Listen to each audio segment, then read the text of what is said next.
પ્રાકૃતિક આફતનું આવવું, કોઈ મોસમ વગર ભૂગોળનું બદલાવવું, શું માત્ર સંયોગ કે ભવિષ્યનો સંકેત?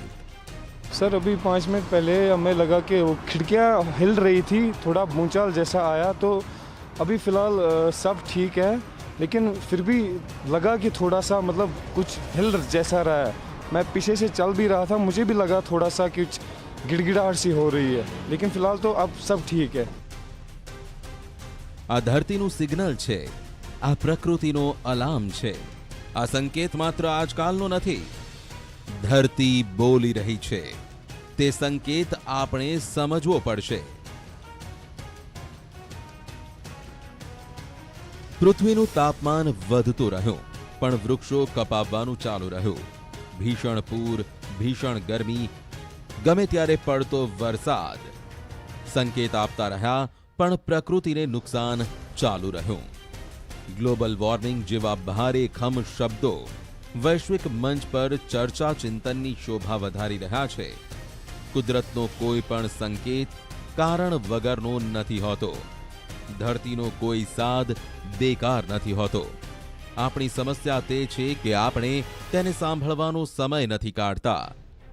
છેલ્લા ઘણા સમયથી ઉત્તર ભારતમાં ભૂકંપના આંચકા આવી રહ્યા છે। આ આંચકા લોકોને ડરાવી રહ્યા છે। ત્યારે સવાલ થાય કે વારંવાર કેમ ધરતી ધ્રુજી રહી છે? કેમ પ્રકૃતિ બતાવી રહી છે રૌદ્ર રૂપ? કુદરત શું આપવા માંગે છે સંદેશ? આજ મુદ્દે જોઈએ સ્પેશિયલ રિપોર્ટ। શું આવશે મોટો ભૂકંપ? ઉત્તર ભારતમાં અનુભવાયા ભૂકંપના આંચકા। કોઈએ પલંગ છોડ્યો તો કોઈ ઘરની બહાર નીકળ્યું તો કોઈ ડરી ગયું। આ ભૂકંપની અસર જમ્મુ કાશ્મીર, પંજાબ, હરિયાણા, દિલ્હીમાં થઈ। હવામાન વિભાગ મુજબ ભૂકંપનું કેન્દ્ર બિંદુ અફઘાનિસ્તાન તજાકિસ્તાન બોર્ડર પર છે। રિક્ટર સ્કેલ પર ભૂકંપની તીવ્રતા 5.7 નોંધવામાં આવી છે। ભૂકંપ સવારે 9:45 આવ્યો હતો। કેટલાક સમયથી ઉત્તર ભારતમાં વારંવાર ભૂકંપના આંચકા આવી રહ્યા છે।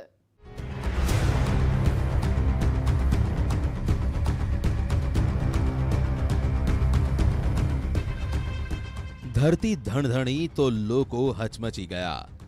જેને જે સમજાયું તે પ્રમાણે ઘરોની બહાર દોડ લગાવી।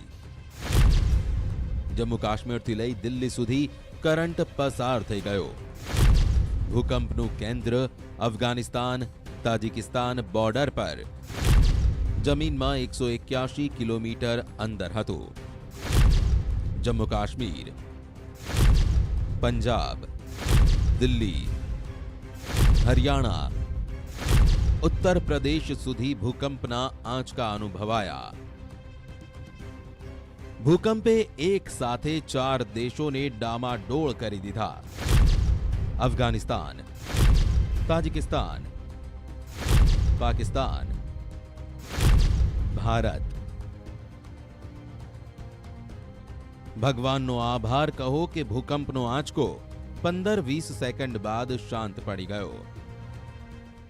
देखिए ऐसा है, जो आज सुबह जो भूकंप आया और जो काफ़ी वाइडली फेल्ट हुआ है नॉर्दर्न इंडिया में, पंजाब स्टेट में, दिल्ली में, नोएडा, गाजियाबाद, वो उसका जो उद्गम स्थान था वो Hindu Kush mountains, Afghanistan Tajikistan border पे एक माउंटेन रेंज है जिसको कहते हैं हिंदू कुश।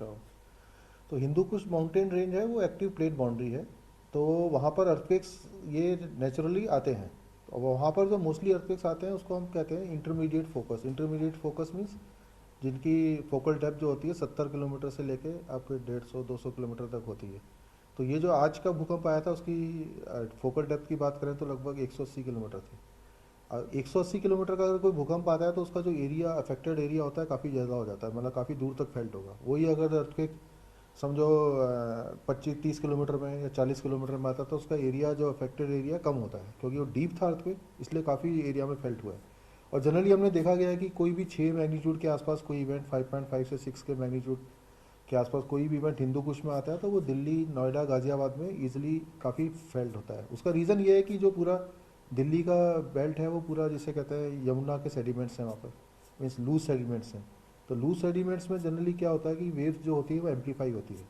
तो इस वजह से अगर वो हार्ड रॉक में, अगर आप दिल्ली में कुछ एरिया जैसे रिजेस हैं दिल्ली में बहुत सारी अरावली की, तो वहाँ पर हार्ड रॉक्स हैं, उसके ऊपर जो बिल्डिंग्स होगी उसमें जो फील नहीं हुआ होगा।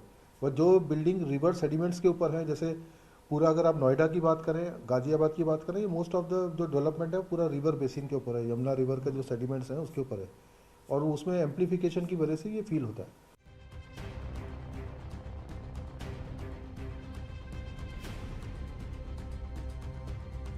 ભૂકંપ જિંદગીની રફતાર પર બ્રેક લગાવી દે છે. ભૂકંપનો ખતરો કેટલો મોટો છે તે સમજવું એટલા માટે જરૂરી છે કે ઉત્તર ભારતમાં અને ગુજરાતમાં હમણાંથી ભૂકંપના આંચકા આપણે અનુભવી રહ્યા છીએ. અત્યાર સુધી ભૂકંપના આ આંચકાથી ભારત સુરક્ષિત રહ્યું છે, પણ થોડી સેકન્ડો માટે પણ ભયનો માહોલ તે ઊભો કરી જ ગયો. ખતરો એટલા માટે મોટો નથી કે ભૂકંપના આંચકા છાશવારે હમણાંથી આપણે અનુભવીએ છીએ, પણ ભૂકંપનો ખતરો એટલા માટે મોટો છે કેમ કે છેલ્લા 1 મહિનામાં અફઘાનિસ્તાન તાજિકિસ્તાન સરહદ અને હિન્દુકુશના પર્વતોમાં 5થી વધુ તીવ્રતાના 3 ભૂકંપના આંચકા આવ્યા. 15 જાન્યુઆરી 5.6ની તીવ્રતા. અફઘાનિસ્તાન તાજિકિસ્તાન સરહદ 1 જાન્યુઆરી 5.3ની તીવ્રતા. અફઘાનિસ્તાન તાજિકિસ્તાન સરહદ 5 ફેબ્રુઆરી 5.7ની તીવ્રતા. અફઘાનિસ્તાન તાજિકિસ્તાન સરહદ, જેનો સીધો અર્થ છે કે ભૂકંપના નિશાને ભારત પણ છે. और बाकी ये हिंदू कुश माउंटेन ऐसा है कि वहाँ इतनी अर्थक्वेक एक्टिविटी है, एक्टिव प्लेट बाउंड्री है, तो वहाँ पर इवेंट्स रेगुलरली आते रहते हैं, इसलिए उसमें कोई संभावना नहीं है कि ये कोई बड़ा अर्थक्वेक का अंदेशा है. और अगर मैं बात करूँ तो शायद 24 जनवरी के आसपास ही एक 5.3 मैग्नीट्यूड का ऑलरेडी आया था. उसके बाद 28 जनवरी, 2 फरवरी, 3 फरवरी को 4 मैग्नीट्यूड के 3-4 अर्थक्वेक्स आए हुए हैं. तो वो एक्टिविटी वहाँ कांस्टेंट है, ऐसा कोई नहीं है कि एक्टिविटी बढ़ गई है. ભૂકંપનો ખતરો આપણે જે વિચારીએ છીએ તેના કરતાં કેટલોય મોટો છે. છેલ્લા 1 મહિનામાં દેશના કોઈના કોઈ ખૂણામાં 3ની તીવ્રતાની આસપાસનો ભૂકંપ તે સાબિત કરે છે કે ભૂકંપને લઈ વિચાર બદલવાનો સમય છે. જ્યારે આજે અમે ભૂકંપના તે દરેક પાસાની પડતાલ કરીશું જે તમારે જાણવો જ જોઈએ. અમે તમને ડરાવવા નથી માંગતા, પણ સત્ય તે જ છે કે ભૂકંપનો અર્થ માત્ર થોડા આંચકા નથી. ભૂકંપનો અર્થ મોત સામે ટક્કર પણ છે. સંયોગ છે કે દર વખતે આંચકાઓ આવે છે અને થોડીવાર માટે ડરાવીને જતા રહે છે, પણ આપણને ભૂકંપનો સામનો કરવાની રણનીતિની પણ ખબર હોવી જોઈએ અને ભૂકંપના ખતરાનો અંદાજો પણ. હિન્દકુશથી લઈ હિમાલય સુધી ધરતીના પેટાળમાં હલચલ વધી છે. તેવામાં તે વાતની આશંકા વધી ગઈ છે કે શું હિમાલયમાં કોઈ મોટા ભૂકંપનો તો ખતરો નથી? ભૂકંપથી ભારતમાં ક્યાં ખતરો? ભૂકંપને માપવા માટે ભારતને જે ઝોન 2, ઝોન 3, ઝોન 4 અને ઝોન 5માં વહેંચવામાં આવ્યું છે. ઝોન 4 જેમાં દિલ્હી, જમ્મુ કાશ્મીર, હિમાચલ પ્રદેશ, ઉત્તર પ્રદેશ, બિહાર, પશ્ચિમ બંગાળ અને બિહારના કેટલાક ભાગો આવે છે, જ્યાં 7.9ની तीव्रता સુધીના ભૂકંપની સંભાવના છે.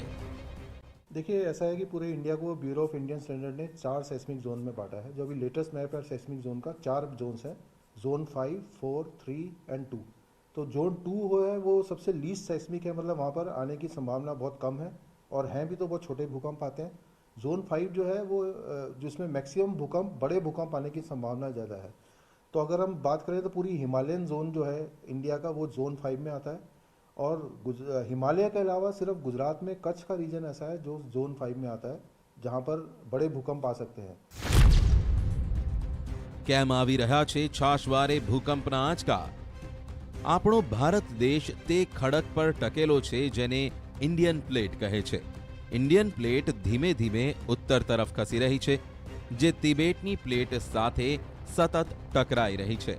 આ બંને પ્લેટો ટકરાવાને કારણે હિમાલયનું ક્ષેત્ર ભૂકંપ માટે ખૂબ સંવેદનશીલ થઈ ગયું છે. ભારત પર ભૂકંપનો સૌથી મોટો ખતરો છે. વૈજ્ઞાનિકોના મતે સૌથી વધુ ખતરો પૂર્વોત્તર રાજ્યો, બિહારનો ઉત્તરી ભાગ, ઉત્તરાખંડ, હિમાચલ પ્રદેશ, જમ્મુ કાશ્મીર, ગુજરાત અને આંદમાન નિકોબાર દ્વીપ પર સૌથી વધુ. દેશનો 59% ભાગ સંવેદનશીલ જેમાં સૌથી વધુ આબાદી ધરાવતા શહેરો પણ સામેલ. કેમ આવે છે ભૂકંપ? પૃથ્વીના પેટાળમાં 7 પ્લેટ્સ છે જે સતત ફરતી રહે છે. જે સ્થળે આ પ્લેટ એકબીજા પર ચઢી જાય અથવા ટકરાય તે ઝોનને ફોલ્ટ લાઇન કહેવામાં આવે છે. આ ટકરાવનું પ્રમાણ વધી જાય એટલે તેનાથી પ્લેટના ખૂણા વળવા લાગે છે. વધુ પ્રેશર આવે તો પ્લેટ્સ તૂટવા લાગે છે અને નીચેના ભાગની ઊર્જા બહાર નીકળવાનો રસ્તો શોધે છે. આ ડિસ્ટર્બન્સ પછી જે કંપન પેદા થાય તેને ભૂકંપ કહેવાય છે. અર્થક્વેક ટ્રેક એજન્સીના જણાવ્યા અનુસાર હિમાલયન બેલ્ટની ફોલ્ટ લાઇન સતત સક્રિય રહેવાને કારણે એશિયન અને તેમાં પણ ખાસ કરીને દક્ષિણ એશિયન વિસ્તારોમાં વધુ ભૂકંપ આવે છે. સ્પેશિયલ રિપોર્ટમાં આગળ વધીશું નાનકડા બ્રેક બાદ.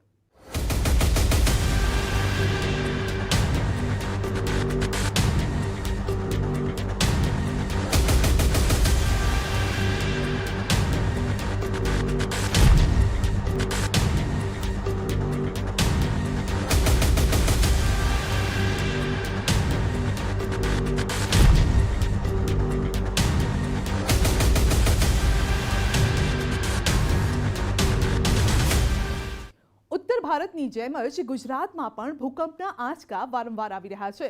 જ્યારે ભૂકંપનો આંચકો આવે છે, કચ્છના ગોઝારા ભૂકંપની યાદ લોકોના માનસ પટલ પર તાજી થઈ જાય છે. ટેક્ટોનિક પ્લેટ જ્યારે હલે છે ત્યારે ધરતી હલે છે અને કરોડો જિંદગી ધરતીની જેમ ધ્રુજવા માંડે છે.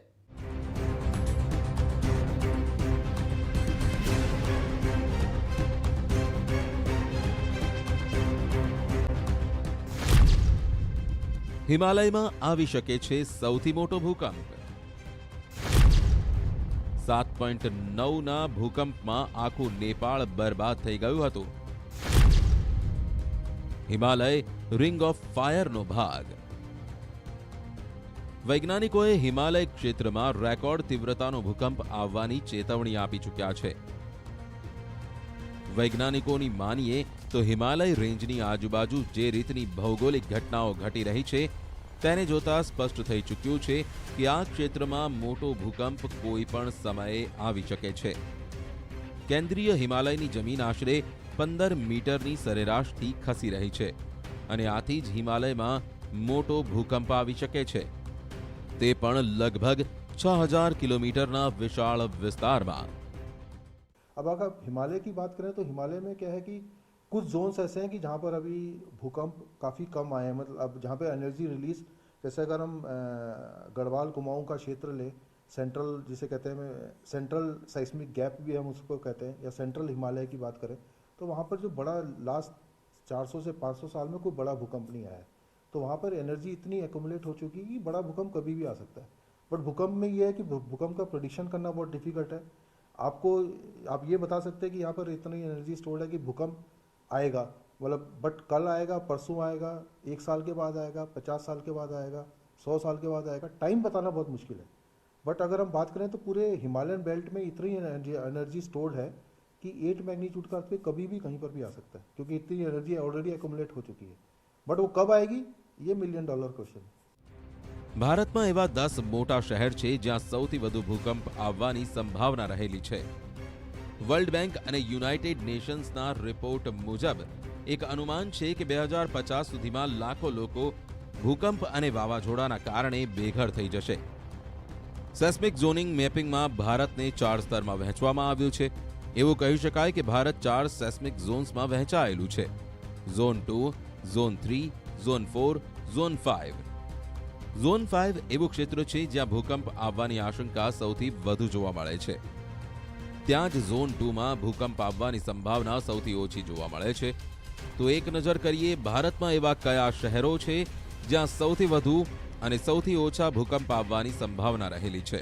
गुजरात एक ऐसा यूनिक या स्टेट है पूरे इंडिया में जहाँ पर सारे सेस्मिक जोन पाए जाते हैं. मतलब यहाँ जोन 2 का एरिया भी है, 3 का भी है, 4 का भी है, 5 का भी है. तो अगर जोन 5 की बात करें तो जो कच्छ का पूरा इलाका है वो जोन 5 में आता है. और अगर हम द्वारका से लेके आप पाटन तक ऊपर नॉर्थ गुजरात तक एक 80 से 100 किलोमीटर की पट्टी है, उसकी बात करें वो जोन 4 में आता है. फिर पूरा सौराष्ट्र जो है वो जोन 3 में, सौराष्ट्र, साउथ गुजरात, पूरा नॉर्थ गुजरात जोन 3 में आता है. और अरावली का एरिया राजस्थान से लगा हुआ एक छोटा सा जोन है जो दाहोद का एरिया है, वो आपका जोन 2 में आता है। अगर हम भूकंप के परिप्रेक्ष्य से बात करें तो जोन 5 में है 8 तक के भूकंप आ सकते हैं, मैग्नीट्यूड 8 तक के। जोन 4 में 7 तक के आ सकते हैं, जोन 3 में 6 तक के आ सकते हैं, और जोन 2 में 5 तक मैग्नीट्यूड के तक आ सकते हैं।